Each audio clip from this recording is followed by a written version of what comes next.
Scott, how are you? Hey, good morning, Dan. I'm doing really well. How you doing? I'm doing so good. I just told you I just got back from a 24-mile bike ride. I left Whew. while it was dark because it's been quite warm where I live. And I think it was like 68, 70 degrees when I left. And I was able to get up to the local foothills and head back to the house. So I was traveling west just as the sun popped up. So I had the sun at my back, which was pretty great. That sounds amazing and also like a great workout. So I kind of wish I had done 28 miles, Scott. The reason is, what do you think I was doing 28 years ago? Um, Drinking beer. I was going to say this is a family show, Scott. So let's see. It is 9:08 a.m.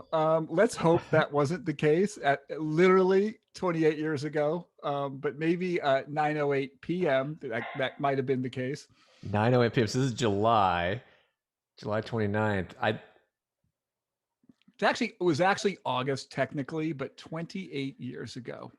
Were you preparing for your first year of teaching? That's exactly what I was doing. Ah, Yeah, I was a journalism major, and I worked for 4 years with the small publication in Southern California. It was just a great first job. I wrote stories almost every day. I was a photographer. I learned early Macintosh web page design, page mill. Some people older in the audience will know what that is. PageMaker, page mill, and it was just a great experience. Scott, we had like a little Mac SE. I'm kidding. I'm not kidding you at all. That's how big the screen was. We were producing a four color magazine with this, like, I don't know what that is, maybe 10 inches wide, 5 inches, 6 inches high.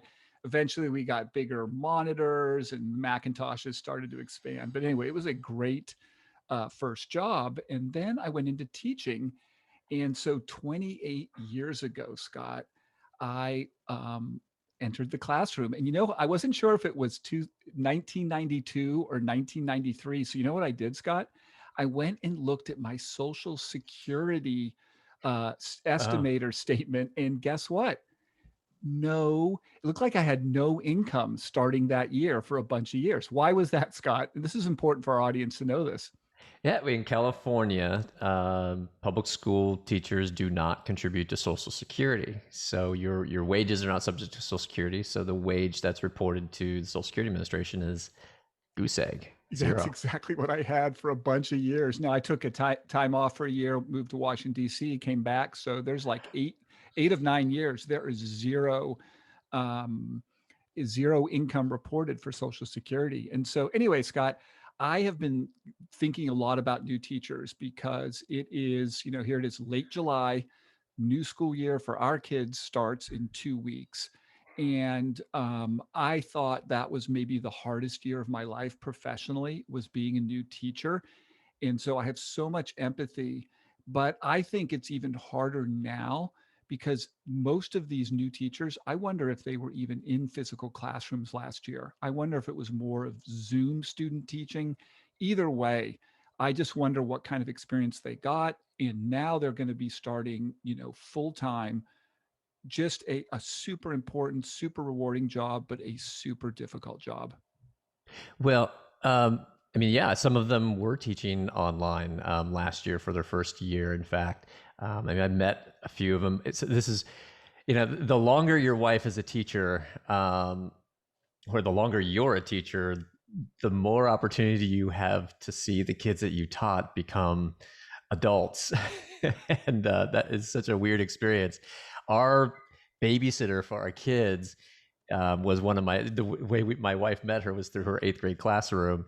And she's now a full on adult with a kid. She's married. She has another kid on the way. And we were at her daughter's 1 year birthday party. And several of my wife's other students who have become teachers, in fact, are teachers now at her school. So she literally has a student who is now a teacher at her school.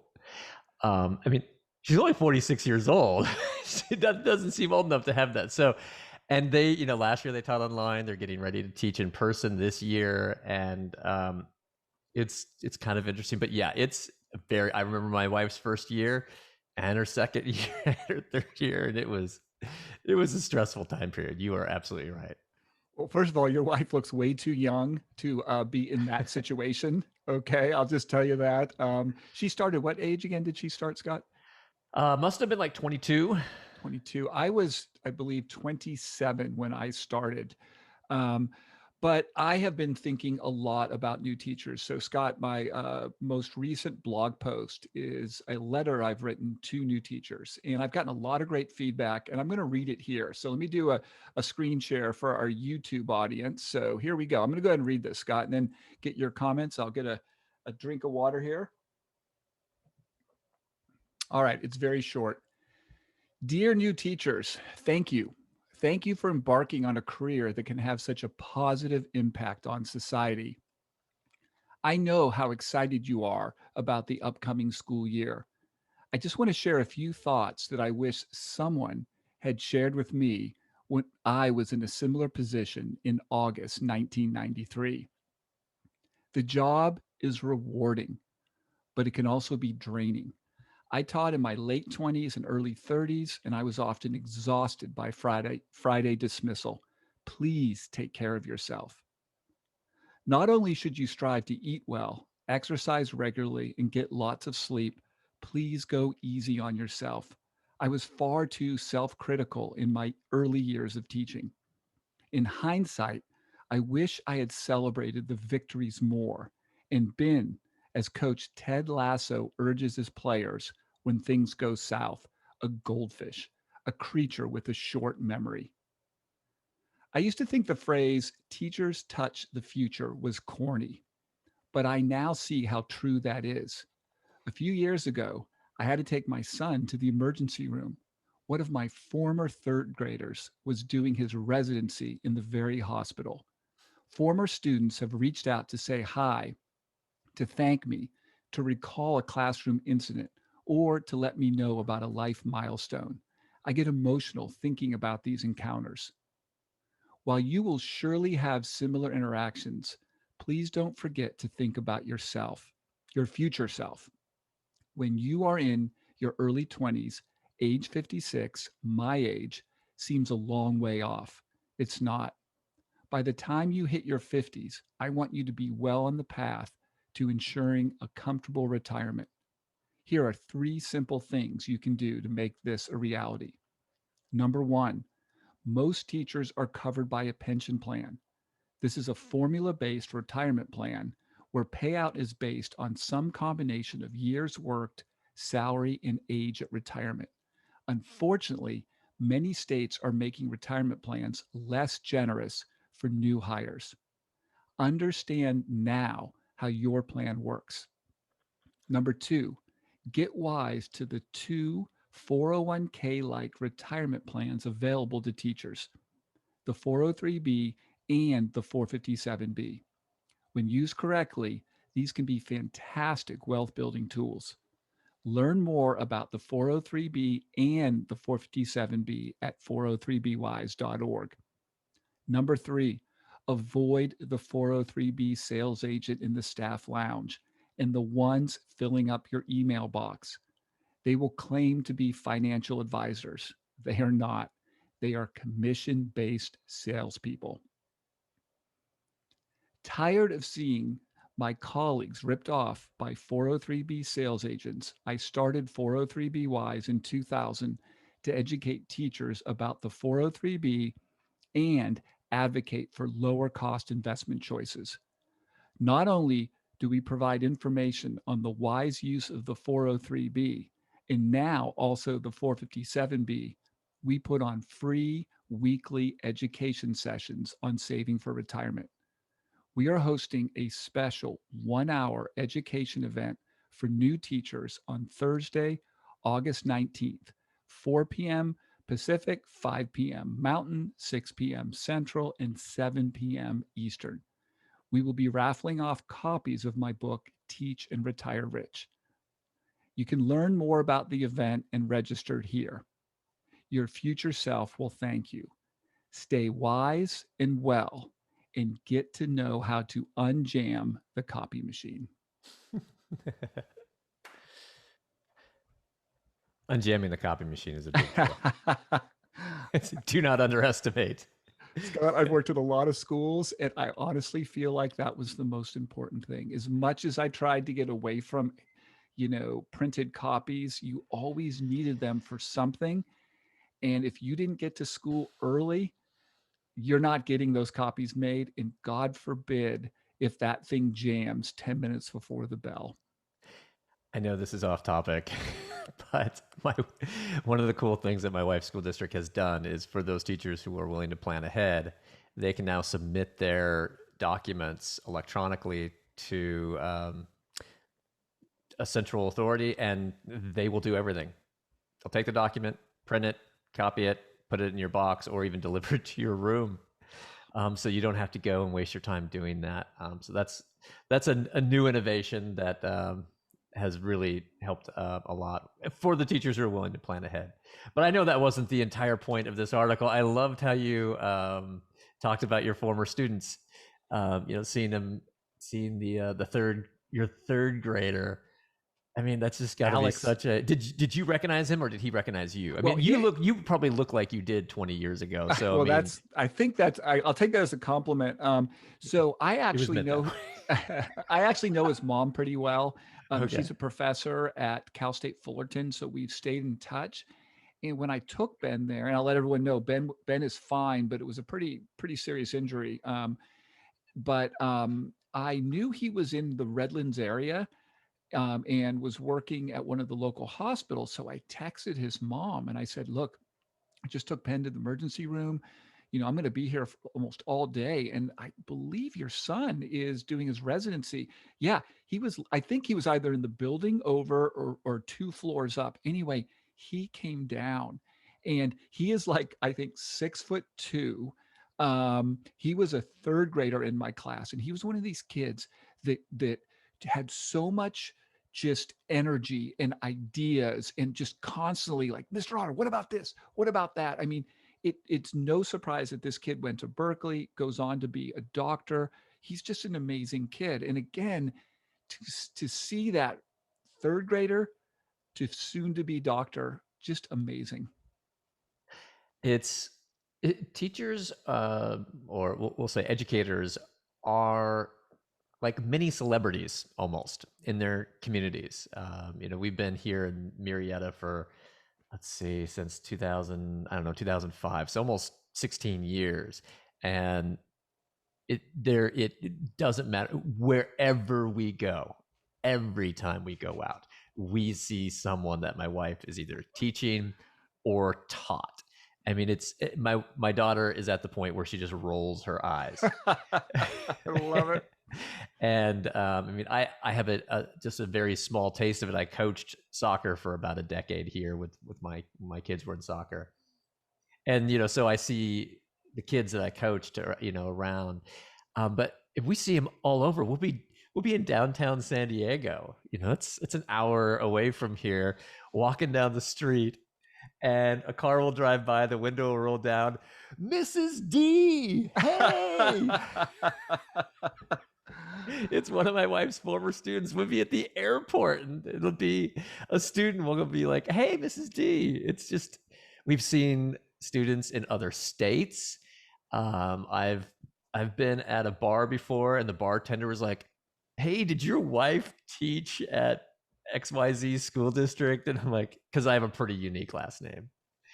And when you're elementary school teachers are anywhere from 20 to 30 kids a year. In the 8th grade level here, my wife has almost 200 students a year. So, I mean, just in the past 15 years here, you're talking, what is that? 3,000 students that have gone through her classroom. Teachers are unique in that respect. They have a special place in the community, and I don't know. It's kind of what I feel like community is based on, and the way we treat the teachers, I think, is reflective of how, reflective of ourselves and our community. Yeah, I think that's so well said. And I wasn't planning on sharing this, but and I have shared, this before. My first wife passed away from breast cancer, and former students, I get a little emotional thinking about, came to the funeral. A Yeah. couple of her students who were like maybe sixth graders, because she taught kindergarten, first grade, came to the funeral. I actually had one of her former students reach out to me a couple years ago and just said, even though I was a first grader, I really loved your wife. So I didn't expect this. This is what new teachers have to look forward to. It's an amazing profession. It is so difficult. And, Scott, I try to write a blog post once a week. Some are harder than others. This was just one of the easiest to write. It just flowed. And it also helped that Ted Lasso's second season had started last Friday. So I'm all back in on Ted Lasso. And oh, speaking of any Ted Lasso fans, please watch his appearance on both Jimmy Fallon and Stephen Colbert. It's so good. It's just great to learn more about him in the show. But I will always have a special place in my heart for new teachers. We have a lot of teacher attrition. A lot of teachers leave after 3 to 5 years. I just wish they got more support. In a perfect world, new teachers would be paid full time, but only have a half time position, and would have like a I don't know, full time or half time mentor to kind of ease them into the profession. And I think ultimately, financially, it would pay off. We would have less attrition. That is such a good idea. That makes so much sense. And you actually taught as a professor at what University of Mexico. Your job was basically to be working with. Were they pre-service teachers or were they That there in their first year? that's exactly what they were. They were pre-service Okay. teachers, and it was just, it would be interesting. You could tell right off the bat who was going to do really well at this profession, and you could tell the people that were probably going to struggle. And but not all. Sometimes those that you thought maybe would struggle, were able to adapt. But I think the thing that kills me is there was always so much enthusiasm when we would place them. We would begin the assignment, and then when they started taking on more and more of the classroom, and eventually it would be turned over full time to them from anywhere from 2 to 4 weeks. And some would just say, you know what, it's not for me. And I couldn't blame them because it is such a difficult job. And then, the majority were able to prevail. But yeah, we need to protect all teachers, but especially new teachers better. Yeah, I couldn't agree more. I mean, I am not a teacher. I didn't go through that process myself, but I watched every single day as my wife did, and as friends who have become teachers. A lot of people come teachers mid-career, Yeah. and so I've watched them start and go through the process. And I mean, it can be grueling. It's not a simple process. And I've got my son is now a history major with education emphasis, so he's looking for middle school, high school history. And I mean, like we haven't sugarcoated it for him. Like this isn't going to be easy. It's noble, but it's not going to be easy. And I think people like a challenge. But at the same time, I feel like there are some things that we could make easier for first, second, third year educators, and things that we should do to make it easier. So, yeah, but I love the Ted Lasso references. Oh, thanks. To be Thanks. a goldfish. I mean, Oh, if you're not watching Ted Lasso, you are missing out. oh, Put it that way. 100%. I know people that despise soccer but love Ted Lasso. And having lived in England, I feel like I've kind of bridged both worlds, United States and England. I have great affinity for England. So to me, I almost felt like the show was written for me. I just love it. And I wish more coaches at the youth level would adopt his approach. And I think we might have a happier, group of children in this country. Yeah, I don't think we need a military style coaching system. I don't think that inspires people. Maybe it inspires some, but the Ted Lasso way of coaching, is is amazing. And I think maybe we need what we need are Ted Lasso mentors for first Mhm. year school Ooh, teachers. I I love it. mean, like, could you imagine Well, having a mentor like Ted Lasso for, yeah, as a first or second year teacher? Well, Scott, it's funny you would say that. In I don't know if it was Fallon or on Colbert, he said that that character of Ted Lasso was based on, I believe it was a coach that he had. He grew up in Overland, Kansas, Okay. so it was sort of a younger coach who was from the South, had this great drawl, but spoke in all these different metaphors that, which is, how Ted Yeah. Lasso speaks. So it's based on this coach, this former educator who is still alive now. So they're out there. But you're right, we need more of them. We do. Um, good mentors create, help people get where they need to be, and they kind of also save the profession in many ways because they prevent the people who really need to stay in the profession from leaving, and so yeah, no, I couldn't agree more.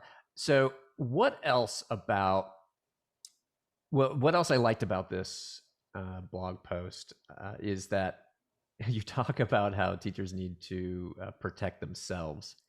And one thing that I see often with new teachers is they feel that, so one, they don't have tenure, and so they feel that they can't ever say no. Mm, well said. And that is oftentimes what leads to the burnout. They'll take any job just to get in, and oftentimes that means multiple preps. I mean, I don't blame them. I would do the same thing, but it means multiple preps. Sometimes it means not saying no to clubs, not saying no to whatever it is. They feel like they have to say yes because one, they don't have tenure. Two, they feel that they have to impress, and they end up taking on too much and getting burned out. So I know it's hard, especially when you feel like your job is on the line. But I think knowing when to say no and how to say no is probably going to be your biggest friend in your first year. Again, Scott, so well said. And we didn't really script this episode. I just, again, it shows like how important it is to both of us, how this is just flowing. And I'm guilty of that, Scott. I had two job offers. Um, one as a straight fifth grade at a elementary school in Corona, California, and then a 4-5 combination at the brand new elementary school. And my teacher mentor was moved from the older school, a different school, to the new school. And so it was really appealing for me to work where she worked. I knew the new principal well. The idea of a new school, new beginnings was exciting to me. But Scott, I took a 4-5 combination as a new teacher. It should be illegal almost in all circumstances, but I should have said no to that. And I should have said yes, probably to the straight fifth grade. Yeah, you live and learn. But it's tough because you're young. Um, you you're just trying to get your foot in the door, and I get it. I mean, it's what people do in every profession. But we want you to stay. We want you here for the long haul, and so I just you got to take care of yourself, and taking care of yourself both mentally, physically, as you talked about exercise, and financially as well. Starting that financial habit right away is going to pay dividends down the road, and even if it's just $50 a paycheck. I know teachers don't get paid like they should, but everybody can get at least $50 going into that account. Well, when you said, learn to say no, you need to learn to say no to the sales agent in the staff lounge, or even worse, the sales agent who's part of the new teacher orientation. We've talked in the past how the financial company Value Teachers hires former teachers, provides free lunches and other goodies Cakes. to, say it again, Cakes. cakes, um, to teachers, often targeting new teachers, and they hook them. And so, Scott, you and I love the 403B and the 457B, But to the new teachers out there, Scott, they could do a lot worse than starting a Roth IRA before school starts with Vanguard or Fidelity Investments or T. Rowe Price, companies like this, $50, $100 a month, and they are already on their way to saving little bits of money over long periods of time in low cost investments. Yeah, I got nothing to add to that, man. That's right on. Then, Absolutely, 100%. Do it. yeah, do it for your first year. When you have time, come to 403BWise, go to the 403BWise Facebook group, look at your vendor list. That's the financial companies available in your 403B. Post them on the Facebook group. Scott, we're close to 4,500 members right now in our Facebook group, and they are unbelievably active. And we want to do a shout out to Dan Dews again, one of our Man. most prolific posters. Ben Johnson is another just, star and hero on our Facebook group. And I apologize. I know I'm missing some other names, but don't maybe put that pressure to start the 403B or 457B this first year. Just survive teaching. Know that you've got this great Roth IRA. We will be here to help you. And come to our August 19th event. At least learn about these things now. And that's something maybe for, spring break or summer. 100%. Get that Roth started. And two other things. While you are driving to school, driving home from school, uh, while you are in your classroom before students get there, prepping things, and maybe after school prepping things, audiobooks and podcasts. Yeah. I mean, it doesn't have to be our podcast, but of course it's going to be. And classical music. That's what I Classical. did, Scott. Like my students would go to lunch and I'd be put on like the Beethoven, and just be like, chill. Maybe like some rain in the background. I think I might have Yeah. done that. And I had big pillows in my room and I would just sometimes just lay down for 10 minutes, close my eyes, and it really helped. So, Scott, that's really all I have on this topic. I just wanted to make it short and sweet because I know they don't have a lot of time. But, even if you're not a new teacher, please share this podcast and this blog post, which, of course, we will link in the show notes, always available on the homepage of 403BWise. Top right, you can access all my blog posts. But this is one I really hope continues to get a lot of traction. I hope so as well. Make sure any new teacher that you know is gets an invite to this event and reads this post and be a goldfish. Yeah, well said. That's a great way to close it. Thanks, Scott. Appreciate it. You bet.